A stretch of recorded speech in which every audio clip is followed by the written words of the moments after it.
Ici Europe 16h-18h sur Europe 1. Stéphane Bern et Mathieu Noël. 1. Historiquement vôtre.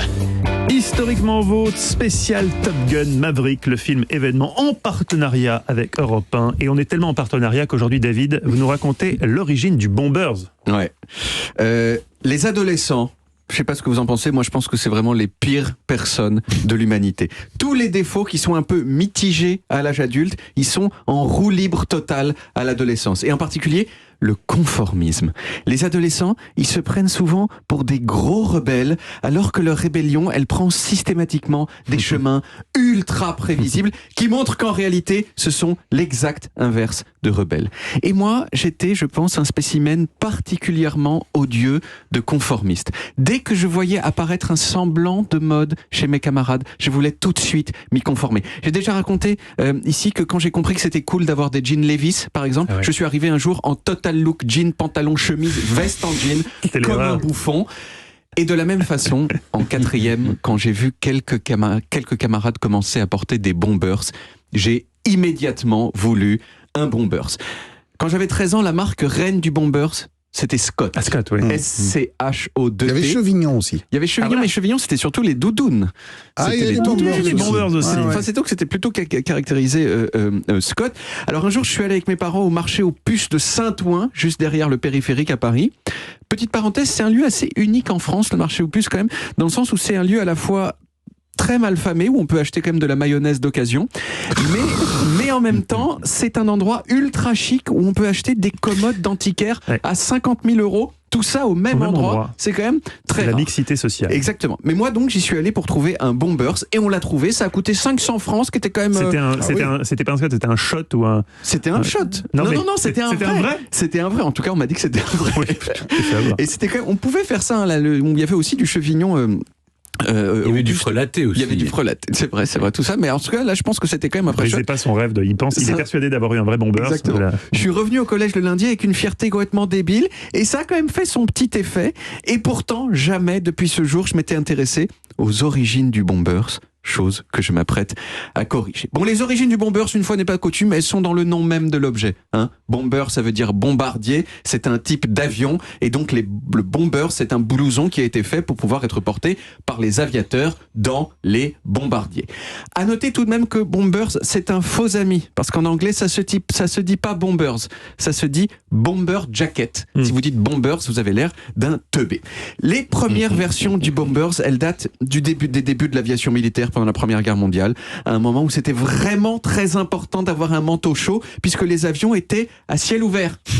Donc il valait mieux être bien couvert. Et à partir de là, le design du Bombers, il s'est adapté aux évolutions technologiques des avions, tout en utilisant aussi les innovations technologiques dans les matériaux.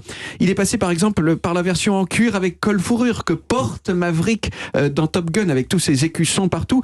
Et il s'est fixé finalement dans les années 70 sur le modèle iconique, le Bombers en nylon, vert olive avec la doublure orange fluo. Je ne sais pas si vous le connaissez, c'est celui-ci. Voilà. Vous voyez, ça c'est le Bombers.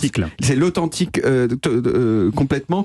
Il a toutes ces caractéristiques que je viens de citer, hein, le fait qu'il soit vert, le fait qu'il soit en nylon, le fait qu'il soit orange fluo. Elles peuvent s'expliquer par des impératifs militaires. Le vert olive, c'est pour pouvoir être mieux camouflé quand les aviateurs étaient au sol dans les jungles du Vietnam. Et l'orange fluo, c'était un outil pour pouvoir être au contraire repéré facilement par les services de secours en cas de crash. Vous voyez, tout s'explique. On le retournait et du coup on était très visible.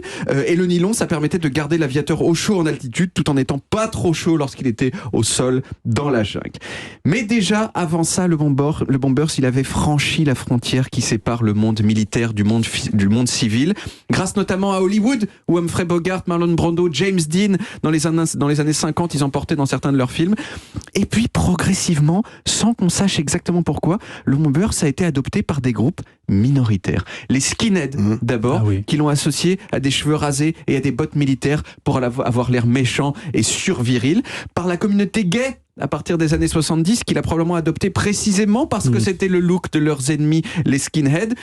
Et le cool du Bombers, a priori, n'a jamais vraiment cessé.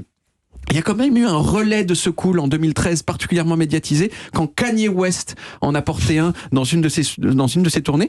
Il en a porté un avec un écusson du drapeau confédéré sur la manche. Mais il en avait conscience ou... Mais il en avait complètement conscience. Il m'a dit mais quand même c'est un drapeau des racistes esclavagistes. Ouais. Et il a dit ouais je sais mais maintenant c'est mon drapeau et je vous emmerde. Peut-être d'ailleurs avec le même principe que les skins, que les gays se réapproprient ou juste pour faire sa pub et pour que ça marche. Voilà.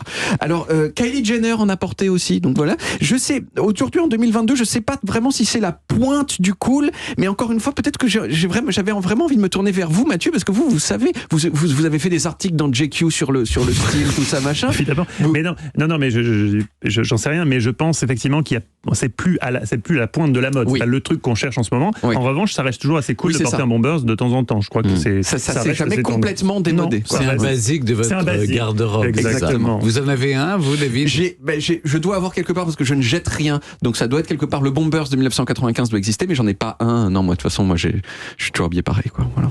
Très bien. Vous êtes vraiment conformiste. Exact. Merci beaucoup, David. On retrouve les origines en podcast sur toutes les applis audio et vidéo, sur YouTube, Dailymotion et sur le site europe1.fr.